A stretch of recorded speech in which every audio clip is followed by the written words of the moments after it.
Wardrobe furnishings for Retro Game Lounge provided by 80stees.com. For all of your rad retro shirt needs, check out 80stees.com. What's up, campers, and welcome to the Retro Game Lounge Friday the 13th game review. Will it be as good as I hoped it would be? Will it live up to the hype? What does Jimbo think? Stay tuned to find out.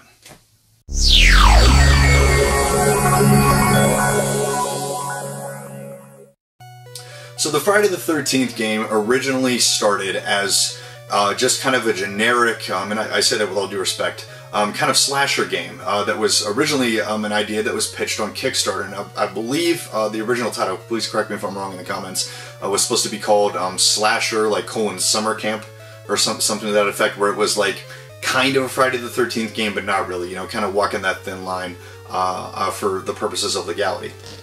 And as I understand it, Sean S. Cunningham, the guy who owns the rights to Friday the 13th, had actually got into talks with Gun Media, who was working on the summer camp game, and basically gifted them the rights to the game. You know, basically said, you know, you guys can just use this, you know, just make yourselves a good game. And then next thing you know, Kane Hodder, Tom Savini, and Henry Manfredini, you know, all these Friday the 13th veterans and heavy hitters start getting involved. And, you know, they announce on, I think it was the 13th of October, you know, that Summer Camp Slasher is actually the Friday the 13th game. Me personally, when I heard that, guys, I was absolutely over the moon. I'm a freaking lifelong Friday the 13th fan. It's like the first movie I remember, other than Jaws, that legitimately scared me. When I watched the very first movie, I think it was probably on Fox 5, and it was very heavily edited for television. That really scared the living shit out of me. I mean, I had nightmares not to be believed, and Jason wasn't even in the first movie. Like, his mom just fucking terrified me. But back to the game. So yeah, they basically brought kind of the dream team of everyone that you would want to be involved in a Friday the 13th game was pretty much involved. Kane Hodder was doing the motion capture and the stunt work and everything, doing the walk. For Jason, he brought in his stunt crew, and they're doing, motion capture stuff so he can, kind of get everything together. Tom Savini was kind of the splatter consultant and help him design the kills and everything like that to make it kind of cinematically accurate. Henry Manfredini, the guy who originally wrote the first score, that was him. This is the dude who freaking came up with that. They brought him in to write the score. For the ambient game music, and of course the Kiki Mama, like that of course is thrown in. And you got Sean Cunningham, just kind of giving his, from a producing standpoint, again, he's been with the franchise since, from the beginning, giving his input and feedback on it and giving him some tips and stuff. And they got Savini design, a special skin on Jason for Kickstarter backers and everything. It was just like, when you looked at this on paper, this was like a dream come true to fans of video games and fans of Friday the 13th. I mean, this is just like, I cannot believe somebody's actually making this game. So the premise of the game is really simple. At this particular moment, it is multiplayer only. Again, they're working apparently on a single-player campaign that's supposed to release later this summer along with the physical copies. But for the purposes of this review, at the time of this review, right now it is a multiplayer only game. So basically the nuts and bolts of this are, in a full game, it's 7 counselors on Jason, so 7 on 1. And there's different ways that you can play the game. Like, it's not just one singular objective every time. There's actually a lot of different ways that you can win, whether you're Jason or whether you are counselors. There's different ways to actually play the game.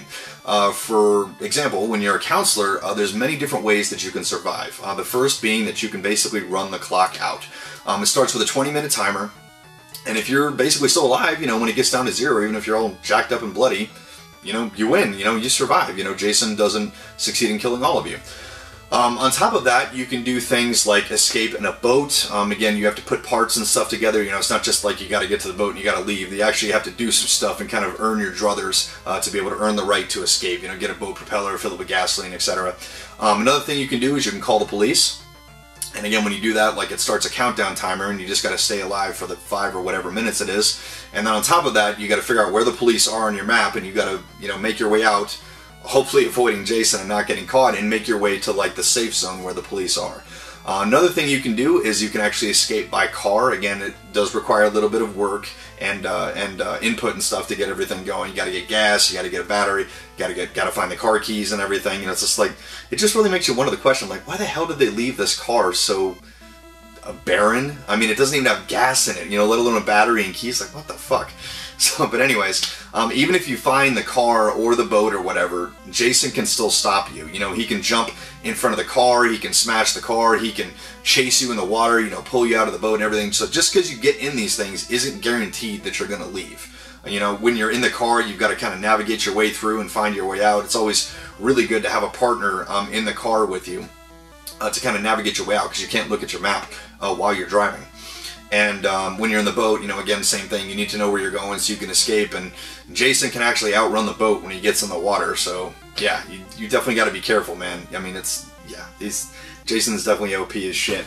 And again, you know, just getting to the cops, you know, all you got to do is basically get to the safe zone. So on top of that, there are other little Easter eggs and caveats and little wink winks to the fans of the Friday the 13th franchise. One of them being, I had mentioned earlier, you can call the cops. Another thing you can do is you can get on the CB radio if you can find it and it still hasn't powered. You know, it still has power. You know, it wasn't destroyed by Jason, but you can repair it. You can actually call Tommy Jarvis from episodes 4, 5, and 6. Who's basically the only character in Friday the 13th mythology who's faced down Jason and survived, meaning actually gone toe-to-toe with him and won. Several times, actually. And basically how that works is if one of the members of your team either escape or die, it basically, as I understand it, it's like a roll of the dice, where each person that dies, like, it's basically just a roll that they will actually be returned to the game as Tommy Jarvis. Tommy, of all the counselors, definitely has the best stats. Basically, everything he has is all 10s, you know, all perfect scores. He starts with a shotgun, he can run really fast, he's got a lot of stamina, he's got a lot of strength, he can fix things, you know, really easily. You know, all the counselors basically have pluses and minuses, they all have stats. Very, very RPG-esque. So you can pick the counselor basically based upon your particular playing style. If you want to do a little bit, you know, more combat-oriented thing, you can do that. If you want to be like the nerd who's good at fixing stuff, you can do that. If you want to be one of the girls who's actually really good at escaping Jason, you know, the final girl type of thing, you know, there's just a little bit of that for everyone. And then we move on to the other side of the coin, and that would be playing as Jason Voorhees. So while you're playing as a counselor, you're definitely the underdog. I mean, you know, Jason is definitely light years beyond you from a physicality perspective. So you're the mouse in the cat and mouse game. But playing as Jason, you know, you're the friggin' heavyweight champ, dude. You're the overdog. You're the sure thing. Overpowered as fuck. You know, you're definitely. It's a real power trip. I gotta say that, playing as Jason, just simply because you know you basically, you know, for the most part, cannot die. You know, they can stun you, they can distract you, they can do this, they can do that, but you're just gonna keep coming and coming and coming and coming, much like the movies. So it's definitely really interesting to do that. Jason has a range of different abilities that activate themselves throughout the course of a match, the kind of one by one, different powers. One of them being he can basically shift, you know, from one point of the map to another. Like, he can bring up the map and he can move himself, you know, kind of like moving a chess piece to anywhere that he wants on the map. Another one is that he can do this other thing where he's basically like, not like teleporting, but it kind of reminds me when you do it of the evil from Evil Dead, you know, like, oh, you know, going through the forest and stuff like that and chasing down Ash. It kind of looks like that, where he can basically just move really fast and you're kind of piloting Jason, you know, through the woods and the trees and stuff, which you can get hung up on, which is a total pain in the ass. So try to avoid those trees and those rocks, ladies and gentlemen. But he can do that, where he can kind of catch up to people really fast. Again, all these powers have to recharge, so you can't just use them ad nauseum, ad infinitum. You actually have to use them wisely, because they you know, do have a delay time where you use them, and you got to give it a minute to let them recharge. Another one of the powers is he's got kind of like a hunting sense, like vision, where he can kind of sense you, you being the counselor, if you're afraid. We're at the point where it's almost like X-ray vision. You know, he can see through cabins, he can see you off in the distance, you just kind of appear as this kind of red, you know, figure walking off into the distance. If you're inside of a cabin, for example, if Jason looks at the cabin, the entire cabin illuminates itself red. So he knows that you're in there. He doesn't know where you are, but he knows that the cabin does have an occupant in it. And Jason's final power that he can do, which I personally think is really cool, and I really need to use this more in the game, it's called Stalk. And more or less what that does is it lets Jason move completely undetected. You can still see him if you're a counselor, but The music cues and whatnot when you're a counselor, because anytime Jason is near you, the music cues change. You know, the music gets really dramatic and stuff, and you know that Jason near you, you're like dun dun dun dun dun dun dun. You know, you kind of it really conveys the emotion of like, oh shit, here he comes. So when you're in stock mode, basically all of that stuff gets muted. They can't hear you, they have no idea that you're coming, and it's actually a really, really useful power because, you know, you could be hanging out or outside somebody's house and they know you're in there, and they know you're outside, they know you're trying to get in. You know, you kick in stalk, and the next thing you know, they think that you have left. So you might be able to wait outside or whatever, you know, and just, jump out and surprise them.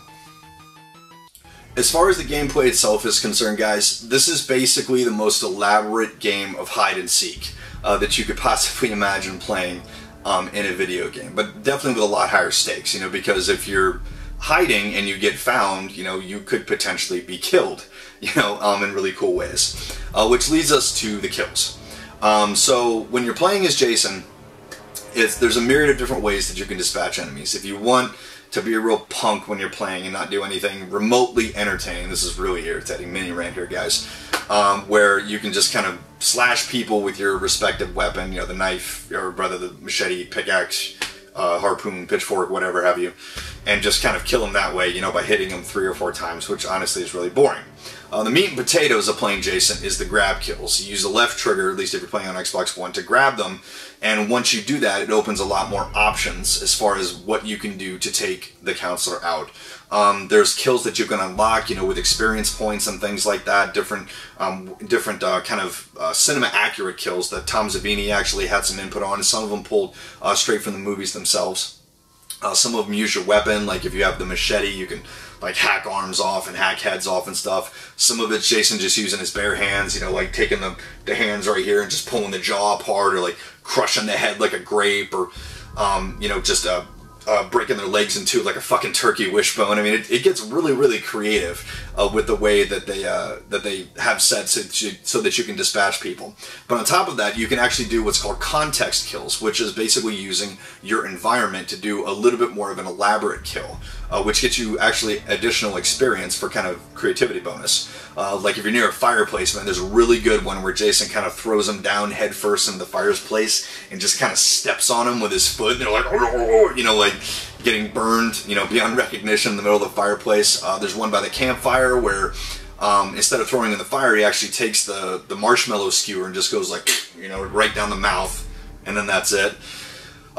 You stick them on a coat rack. There's a flushy one where you can put them in a toilet. One of my favorite ones, and one that a lot of people don't use enough, is the one you have to find the correct kind of tree. It has to be the right size, so your mileage may vary on this. But he basically puts them against the tree, and Jason gets behind the tree and he grabs their arms and he pulls it behind their back, basically until their arms snap off, which is fucking awesome. I don't know if that was from a Friday the 13th movie, it might be, but I remember that from one of the Hatchet movies, except they didn't use a tree, but it was basically the same kill, but that's Kane Hodder, so that's, you know, kind of splitting hairs there.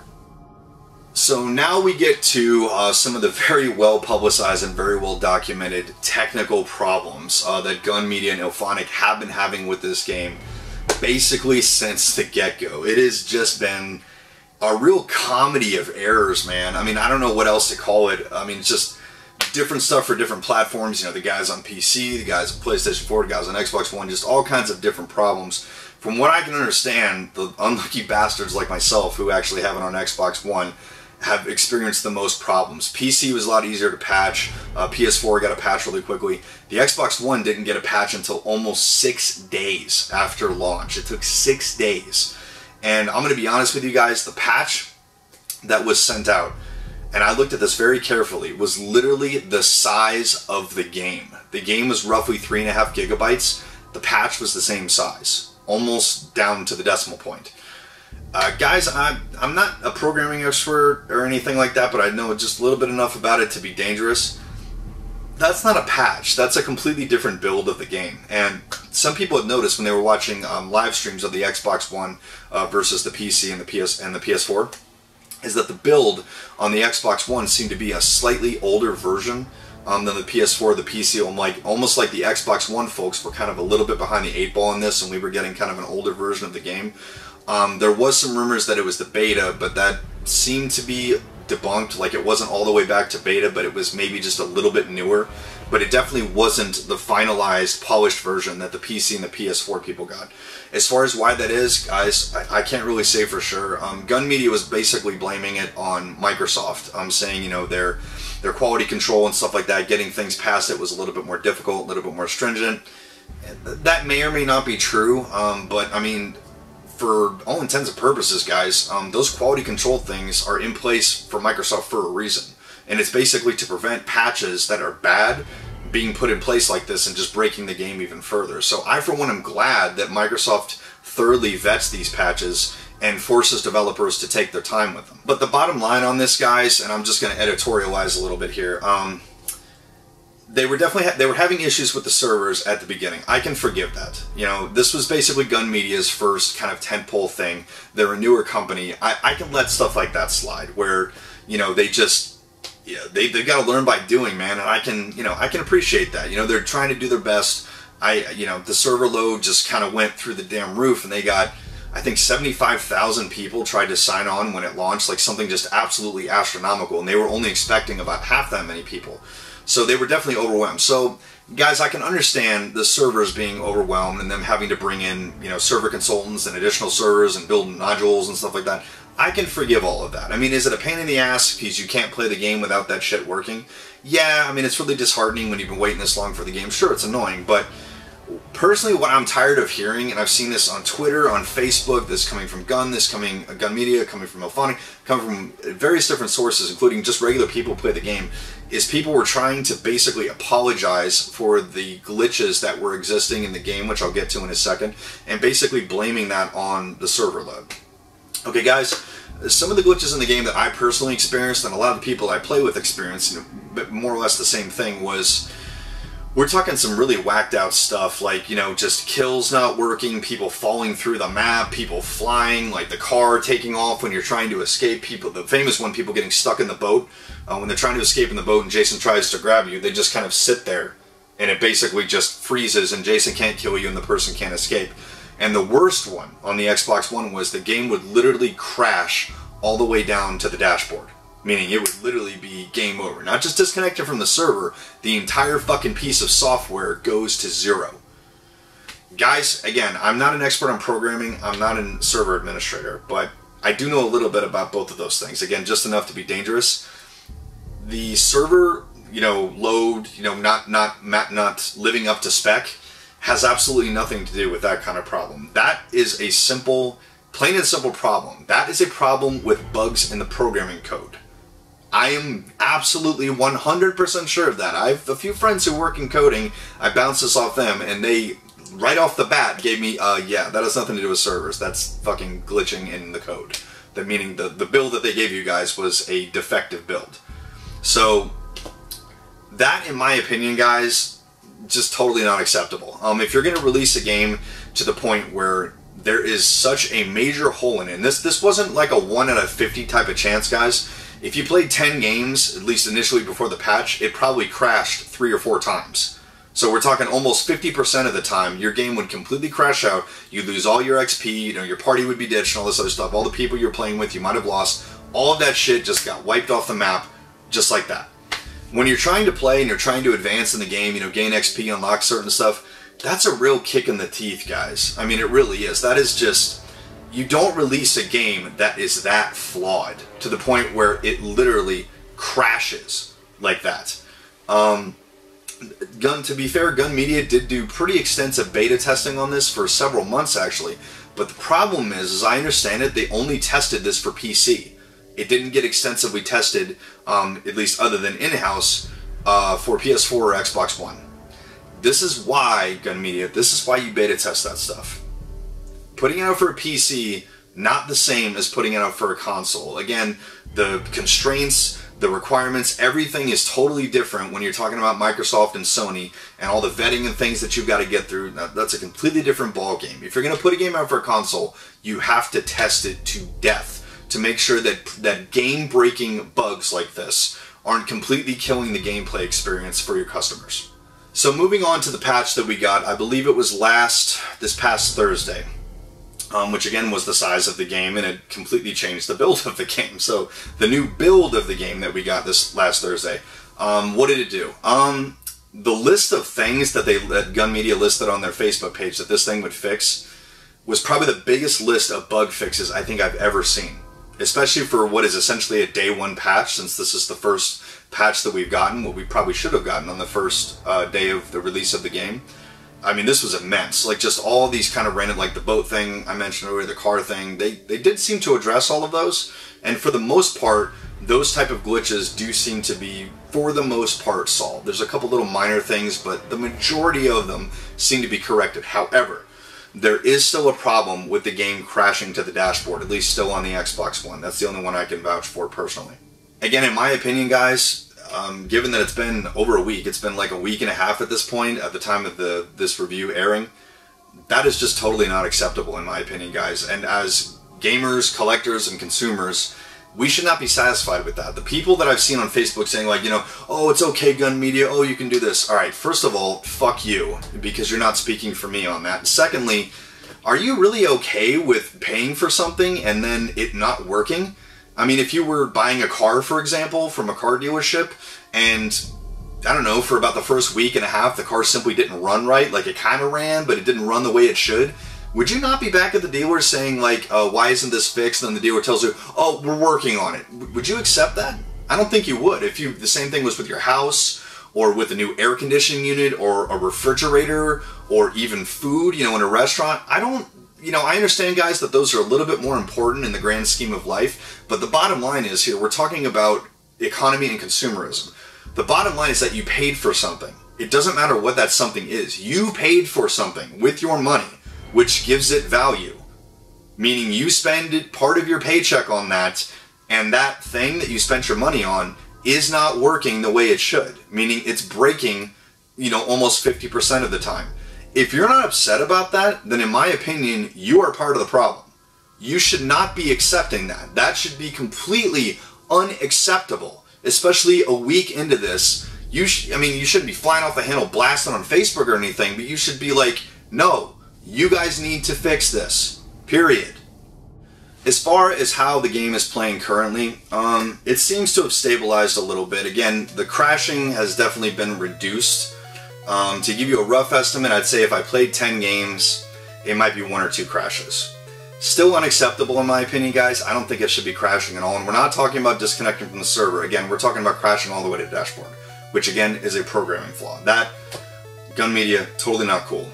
Personally, guys, I may be speaking for myself on this one, and if so, that's fine. If Gun Media had gone to Facebook, let's say in early May, because the game was releasing May 26th, and said, guys, look, we're having some problems with the game. It's just a few things we need to iron out. We need to do some more quality testing, you know, a little bit of QC to make sure that everybody gets the best gameplay experience possible.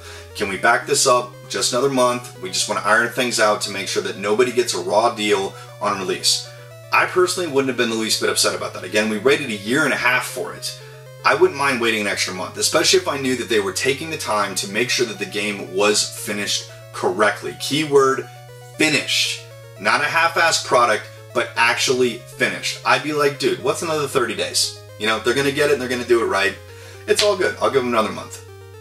So in conclusion, guys, the big question. Jimbo, should I buy this game? Well, again, I can only speak for Xbox One. I can't speak for PS4 and PC. For PS4 and PC, I guess you'd have to look at a review for somebody who's doing it for those respective platforms. So I'll just leave my comments specifically for Xbox One. I'm going to give this a 2-part answer. If you're a big-time fan of Friday the 13th, and you just want to play the game, again, it's $39.99, so you don't have to fork out the normal $60. If you really like the Friday the 13th franchise, you are going to absolutely flip the fuck out over this game. The actual gameplay in this game is fucking amazing. This is, bar none, one of the most fun video games I have played ever. And I mean ever. The entire 30+ years that I've been playing video games, this is definitely in my top 5, maybe even top 3, just most fun multiplayer experiences. I'm not even a big multiplayer guy, you know, as far as competitive multiplayer, that's not really my thing, but I will say this. The folks at Gun Media and what they've done with this kind of, you know, 7-on-1, you know, kind of hide-and-seek type of multiplayer, guys, this is going to be the future of multiplayer. Not in general. You know, the COD stuff is still going to be there. You know, Battlefront rather. All of that stuff is going to be there. But this is definitely going to be something that is going to catch on and take off. I will guarantee you that. They are really onto something with this. I mean, this opens all kinds of doors to, like, maybe a Nightmare on Elm Street game where it's Freddy against a bunch of people, maybe a Halloween game. You know, I mean, this could go a million different ways. So on that particular subject, Gun Media, seriously, bravo on the actual substance of the game. Out of the goddamn park, man. You guys absolutely killed it. It is even better. I'm seriously getting goosebumps, guys, like talking about this. It is that awesome of a game. When it actually works, it is an absolute blast. It is a super rush when you're playing as a counselor, man. I mean, you are genuinely put off and nervous when Jason is on your ass chasing you. It is fucking terrifying sometimes. And at the same time, when you're playing as Jason, oh, dude, it is... You just feel like the baddest dude in the world, man. I mean, you're just chasing people like a little cat with a mouse, just playing with them. Oh, dude, it's such a total power trip, as I said earlier. Just absolute and total megalomania power trip. It's just fucking amazing. So when it does work, guys, I absolutely love it. You know, I've been playing it almost every night, again, when it does work, with a group of people, and we have just been laughing, carrying on, having fun, and just having a grand old time, you know, finding things in the game and stuff.